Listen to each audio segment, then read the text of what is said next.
Hi, Sammy. You've been in the WWE for quite a while now. What do you think this year or the last month? Is it the best time for you, or did you have any time where you felt better in terms of success or whatever?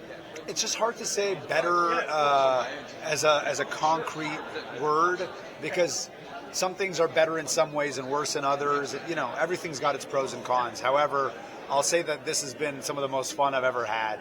Some of the most creative stuff I've ever done with Johnny Knoxville and all that. And I just feel really good. I have felt really, really good. That's not to say I didn't enjoy what I was doing, even in NXT in 2014 or 2015, 2016. Coming up on the main roster 2016, doing those matches with Kevin. Those were great too. They're just different. So I think from especially an in-ring point of view, a lot more of my stuff was focused on the in-ring aspect back then, having great matches and memorable matches. And now I'm trying to have memorable stories and memorable things that happen. Well, actually, I'm trying to do both. I'm always trying to, and that's one of the things. I'm going to get off topic here a little bit, but I've noticed that in the last year or two, I've started to get a lot more known for my character work and my promo work and all this kind of thing. And people are kind of not even realizing that I'm having really good matches. We do, I think. I mean, people, because they remember my really good matches from before, when all I was about were the great matches. But I'm still having good matches, but they don't seem to notice because they think I'm just a talker, so you get put in a different box. You know what I mean? But so this is me telling everyone to recognize how great I am at everything. but I think you like it now, being more a character, somebody who's talking a lot. Yeah, I love it. Doing funny stuff, and yeah, I think that's something the people get more invested in. I think so. But I think there's always going to be. Look, they're always going to love you for the way you make them feel. And some guys can make them feel a certain way in the ring if you're blessed with that talent. Like an AJ Styles, for example. I think he's just put on so many great matches and taken fans on such a ride with his work in the ring for so many years. There'll always be a love for him there. But what's going to take that love for him, someone like him, to the next level is a good story, is the character work. That's... We can't separate the two, because that's what WWE, that's what wrestling is. Not just WWE, that's what wrestling is. It's not just the matches. It's the story that get you to the matches too. That we can't put them in two separate boxes. And now I've just gotten to really focus more on that side of things, about the stories and the creative ways to get there. I don't know. I love it. I am having a lot of fun, and if you're saying that you feel it and that the fans seem to feel it, then I'm happy. Yeah. So, do you think that there was a point over the last years when Vince McMahon gave you the chance to show more of you, to get promos and stuff like that, or yeah? Did he maybe also tell you that we want to do this? So, yeah, I think there was. I can almost remember a specific moment that changed things, I think, for me.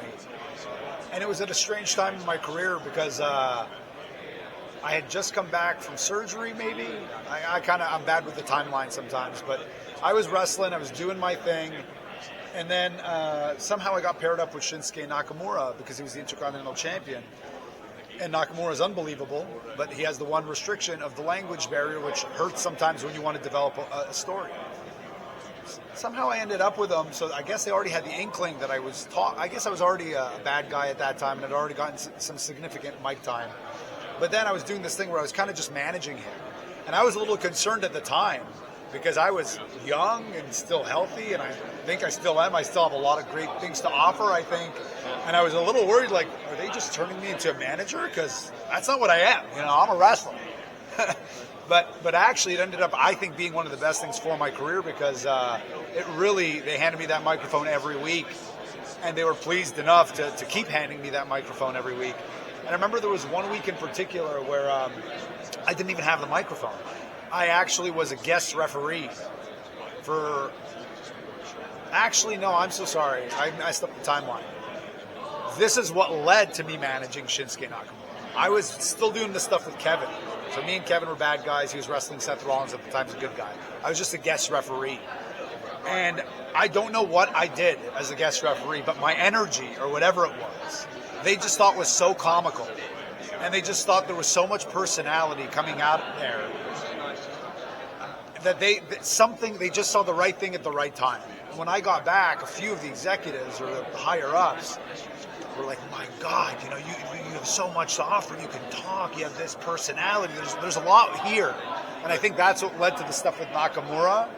And again, like I said, I got a little nervous for a second there, but that ended up being the best thing for me because I got to showcase and hone my talking skills, and it led to me winning the Intercontinental Championship. And it's all been it's all gotten better and better since then. When did you? Which can I just say is hilarious after years of putting all these matches together, and big matches and this and that. Yeah. The thing that took me to the next level is being a guest referee. For which match? It was Seth versus Kevin Owens on Monday Night Raw, and I don't even remember exactly where or when it was. Yeah. Okay. So it's just funny how life and how WWE and all that works sometimes. Yeah. So when did you took the decision to grow your hair and beard so much? Was it also a way to be getting a different character? Mm-hmm. Was it always a plan, or? Not always. It's a couple things. I'll tell you the character side of it, and then I'll tell you the real life side of it. Yeah. And the real life side of it is I'm pretty sure I'm going bald, and I've never had long hair. Yeah. And I tried to grow it out when I first started wrestling, because I started wrestling in like 2002. 2002. Wrestlers had long hair. It's just what you did. Yeah. So I tried to grow my hair out, and it didn't grow long. It got thick and hot, and it just got puffy, and I was in that ugly stage, and I just couldn't handle it. I cut my hair. Never tried to grow my hair long again. And then I was thinking, well, I'm probably going bald, so this is your last chance. So I grew out my hair. But the character side of it is, of course, I wanted to start growing it out for the character, to have it look and feel different from the character that you saw earlier. And especially once the documentary stuff started, I started letting the hair really get longer and the beard go longer, start looking a bit crazier and crazier. And while I think the conspiracy part of the character is still there a little bit, he still thinks he's a victim and blames everybody for everything else, I think the peak of it really was when I was doing the documentary, really starting to fall off the rails and really go crazy. But I do find the hair and the look and all that really helps hammer home that point. Even now when I'm doing stuff with Knoxville and he does something to torture me and I'm looking crazy, Yeah, it's in my Oko, but it's on the table outside. Do you feel like this was the best time to ask that question? Cool. You could have waited 3. We're almost done. 2 minutes. 2 minutes. 2 minutes. No problem. Anyway, it's funny. Yeah. So he loves to laugh, that one. I would like to talk about Johnny Knoxville. What do you think, in comparison, for example, from Bad Bunny or Stephen Amell, who put really good matches? Do you think he will, be able to do a good match with you as well, or will it be more a brawl? It's going to be a great match, but it's not going to be what you're comparing, like Bad Bunny and Stephen Amell. And I say this with full disrespect to Johnny Knoxville, because he's earned disrespect from me at this point. Yeah. He's not as young and as athletic as those guys. Right. So he's not going to get in the ring and go hold for hold with me. And those guys, I don't know how much time they spent in the gym and how much time they spent in wrestling rings. They did very well. Johnny Knoxville is not a fighter. He's not an athlete. He's a comic. He's an actor. He's a lot of things. You can give him credit for a lot of things. But he's not going to go hold for hold with me. Not a chance. So I don't think that's... I still think it's going to be a great match. But I don't think it's going to be... I think people will remember his appearance very well. But I don't think they're going to remember it quite in the same way as Bad Bunny or Lawrence Taylor or Mr. T or Stephen Amell or any celebrity who got in and actually wrestled. Now, he is going to get in that ring and he is going to have a wrestling match. But I think what it's going to be remembered for, they'll remember the match, but not in the same way.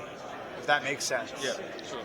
So I read an interview yesterday where you talked about Kevin Owens learning English with just watching TV, watching WWE. Yeah. How was it for you, and was it difficult, or what was your success story to just speak fluent English in comparison to some others who are not that good, I would say? Well, so I'll say it's very different because Kevin is actually French Canadian. I'm not. I went to an English school. He's 100% French. I don't want to explain how everything works in Quebec, but he's, my parents are immigrants, so Arabic was the language I spoke at home. I spoke English with my brothers. I went to English school. So French was actually my third language, was my weakest language. I actually only got pretty decent at French when I started wrestling in Quebec with all the other Quebec guys. Up until then it was just whatever you learn in school, and it was kind of minimal. But Kevin, it's totally different. He's 100% French, didn't speak a word of English, and learned it through wrestling. So for me, learning English was never a problem. English is kind of my first language, Yes, so for me, I was at school as well, learning English, but I watched so many Raw and SmackDowns live or on tape in English instead of German. So I think it's a big help. For sure. And you see people from all over the world just from listening to American music and movies. And, America is the global exporter when it comes to the entertainment industry. So it kind of, English gets spread throughout the land through entertainment. So you'll see people in every country learning bits of English just through the entertainment, Yeah. So one last question. You told something about you being a locker room leader on TV. What kind of responsibilities do you have, or what makes a leader? I don't know. It's hard to answer this question, like differentiating the character side of it and the personal side of it. On a personal side, I don't know if I actually consider myself a locker room leader. I think I'm more of a guy who gets along with everyone in the locker room. I'll speak up when there's times to speak up, but I don't carry myself the way, let's say, Undertaker, who was known as a locker room leader for all those years, like the top alpha dog, who's like I don't carry myself that way. So I don't view myself as a locker room leader in that regard. But I think you still can give people advice. Yeah, 100%. I've been around long enough now to where if there's people that want help or something, that I'm more than gracious to ask. But I'm not the guy who's going to be like, "Come here, what were you doing out there? What do you think?" I'm not like that. It's really more from the character side of thing. I like to brag about being the locker room leader, but I certainly don't carry myself that way day to day. Yeah, I know. Yeah, I just wanted to ask it. All right. Well, Okay, thanks a thank lot, you very guys. much. Appreciate it.